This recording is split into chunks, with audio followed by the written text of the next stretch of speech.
Hi friends, എല്ലാവർക്കും എൻ്റെ പുതിയ വീഡിയോയിലേക്ക് സ്വാഗതം. എല്ലാവരും സുഖം തന്നെയെന്ന് വിചാരിക്കുന്നു. ഞാനിവിടെ സുഖം തന്നെ കേട്ടോ. ഞാൻ കുറച്ച് പയറ് കുത്തിയിട്ടുണ്ടായിരുന്നു കേട്ടോ. ആ പയറ് കുറച്ചൊക്കെ വിളവെടുക്കാറായി. നല്ല കുറച്ച് പയറ് മൂത്തതുണ്ടായിട്ടുണ്ട്. അത് മണിപ്പയറായിട്ടുണ്ട്. അപ്പം ഞാനതൊന്ന് പൊട്ടിച്ചെടുക്കുകയാണ് കേട്ടോ. നമ്മളുണ്ടാക്കിയ പച്ചക്കറി പൊട്ടിച്ചെടുക്കുമ്പോൾ നമുക്ക് നല്ലൊരു സന്തോഷം തന്നെയല്ലേ. അത് നല്ലപോലെ മൂത്ത പയർ നോക്കി ഞാനിവിടെ പൊട്ടിക്കുന്നതാണ്. കുറച്ചേ ഉണ്ടായിട്ടുള്ളൂ. ബാക്കിയൊക്കെ ഓരോന്ന് പൂവിട്ടൊക്കെ ഉണ്ടായി വരുന്നതേ ഉള്ളൂ. അപ്പോൾ കുറച്ച് മൂത്ത പയറുണ്ട്. ഞാനതൊന്നും കൂടെ പൊട്ടിച്ചെടുക്കുകയാണ്. മണിപ്പയറായി അത്. പേടിച്ചിട്ടാണ് അത് പൊട്ടിച്ചെടുക്കുന്നത്. മഴയുണ്ടായിരുന്നു. ആ മഴ തോർന്ന സമയത്താണ് ഞാനത് പൊട്ടിക്കാൻ നോക്കണേ കേട്ടോ. ഒരു കയ്യിൽ ഫോൺ വെച്ചിട്ട് ഒരു കൈ കൊണ്ടാണ് പൊട്ടിക്കണേ. മഴ പെയ്ത കാരണം ആകെ കുതിർന്ന് കിടക്കുകയാണ് ഭൂമിയൊക്കെ. അപ്പോൾ കാലെങ്ങാനും താഴെങ്ങാനും പൂണ്ട് പോകുമെന്നുള്ളൊരു പേടിയുണ്ട്. അങ്ങനെ പേടിച്ചിട്ടാണ് ഞാനത് പൊട്ടിക്കണത്. ഫോണുണ്ട് ഒരു കയ്യിൽ.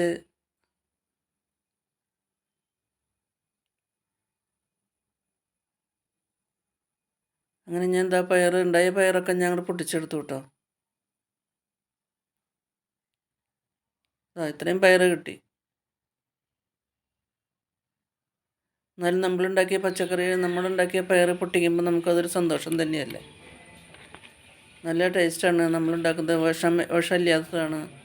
വെറുതെ കുറച്ച് വെണ്ണൂറിട്ട് മണ്ണിട്ടതാണ്. ഒരു വിഷവും ഒന്നും ചേർത്തിട്ടില്ല. നല്ല പയറാണ് ഇതാ.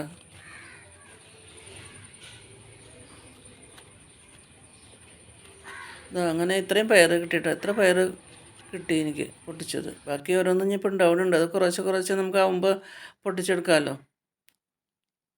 അപ്പം ഞാൻ ഈ പയറ് കൊണ്ട് ഒരു ഓലൻ ഉണ്ടാക്കാമെന്നാണ് വിചാരിക്കുന്നത് കേട്ടോ. അപ്പോൾ ഒരു കഷ്ണം ഇളവനുണ്ട്. കുമ്പളങ്ങയുടെ ഒരു കഷ്ണം ഇളവൻ എന്ന് പറയും. അധികം മൂത്തിട്ടില്ല. അധികം മൂക്കാത്ത കുമ്പളങ്ങ കൊണ്ടാണ് നമ്മൾ ഓലൻ ഉണ്ടാക്കുക.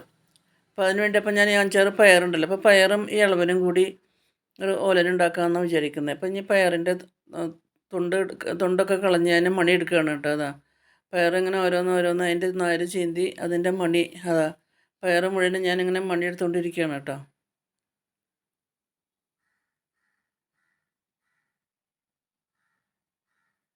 പയറ് ഇപ്പോൾ തൊണ്ട് കളിക്കാൻ ഇപ്പോൾ എല്ലാവർക്കും അറിയാമല്ലോ. പണ്ടൊക്കെ ഓണസമയത്ത് നമ്മൾ എന്തോരം പയറാണ് ഇങ്ങനെ തൊണ്ട് കളിച്ചിരിക്കണേ. ഓണമായി ഓണത്തിൻ്റെ ഉച്ച കഴിഞ്ഞാൽ പിന്നെ എല്ലാവരും പയറ് ആരത്തിൽ പോയി പയറ് പൊട്ടിച്ച് എന്തോരം പയറ് നന്നാക്കിയായിരുന്നു എന്നറിയോ.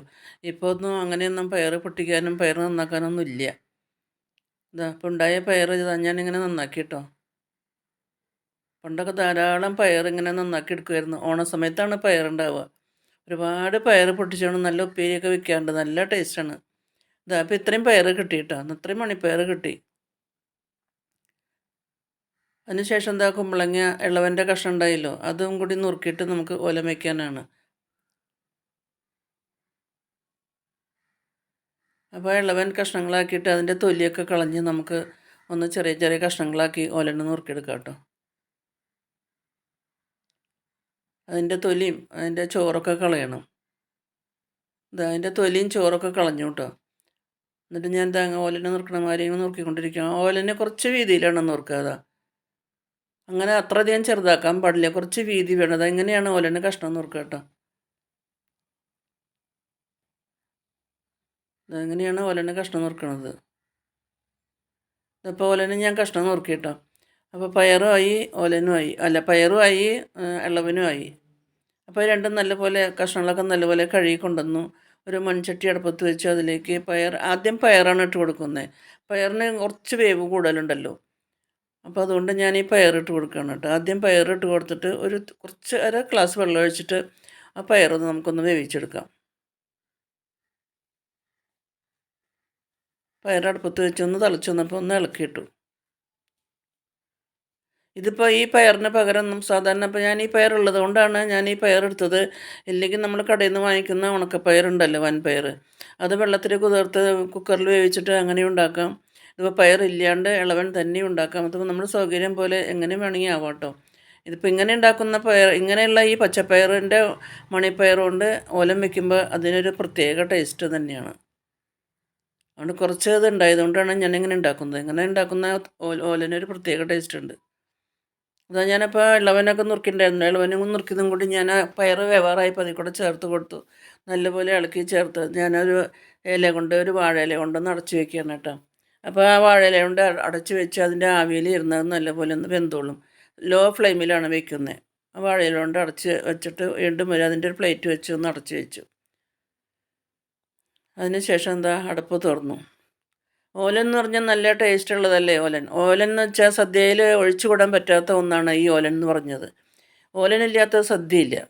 അതിപ്പോൾ 28 പിറന്നാളായാലും മരണക്രിയകളായാലും ഓണായാലും വിഷു ആയാലും കല്യാണമായാലും ഏത് സദ്യ ഉണ്ടോ അവിടെ ഓലനുണ്ട്. ഓലനില്ലാത്ത സദ്യയില്ല. അങ്ങനെ ഞാൻ അതിനാവശ്യമായ ഇത്തിരി ഉപ്പ് ചേർത്ത് കൊടുത്തു. 2 കാന്താരി മുളകുണ്ടായിരുന്നു, വെളുത്ത കാന്താരി മുളക്. ഒരു ചെറിയൊരു എരിവിന് വേണ്ടിയിട്ടാണ് കേട്ടോ. അപ്പം മുളക് ചേർത്തില്ലെങ്കിലും കുഴപ്പമില്ല. ചിലർ സാധാരണ ഓലന് എരിവൊന്നും ചേർക്കാറില്ല. വെറുതെ ഉപ്പും തേങ്ങാപ്പാലും മാത്രമേ ഒഴിക്കുകയുള്ളൂ. ഞാൻ 2 കാന്താരി മുളക് ചെറിയ നേരിയൊരു എരിവിന് വേണ്ടിയിട്ടാണ് ഇട്ട് കൊടുത്തത്. അതിന് ശേഷം എന്താ തേങ്ങയുടെ 2-ാം പാല് പിഴിഞ്ഞ് വെച്ചിട്ടുണ്ടായിരുന്നു. ഒരു മുറി തേങ്ങയുടെ 2-ാം പാല്. ആ 2-ാം പാലും കൂടി ഒഴിച്ച് കൊടുത്ത് ആ പയറും ആ ഇളവനും നല്ലപോലെ ഒന്ന് വേവിച്ചെടുക്കാം കേട്ടോ. ഒരുവിധം വെന്ത് വന്നപ്പോൾ അതിലേക്ക് 2 പച്ചമുളക്, അത് എരിവില്ലാത്ത പച്ചമുളകാണ്, വെറുതെ ജസ്റ്റ് ഒന്ന് ഇട്ടു എന്ന് മാത്രമേ ഉള്ളൂ. ഒരു ഭംഗിക്ക് വേണ്ടിയിട്ടാണ് ഞാനത് ഇട്ട് കൊടുത്തത്. 2 കറിവേപ്പിലയും പച്ചമുളകും കൂടി ഇട്ട് കൊടുത്ത് ഒന്ന് വെറുതെ ജസ്റ്റ് വീണ്ടും ഒന്ന് ഇളക്കിയെടുത്തു. ഓലൻ്റെ കഷ്ണങ്ങളൊക്കെ വെന്തിട്ടു. ഇളവനൊക്കെ പയറൊക്കെ അങ്ങനെ വെന്തിട്ടുണ്ട്.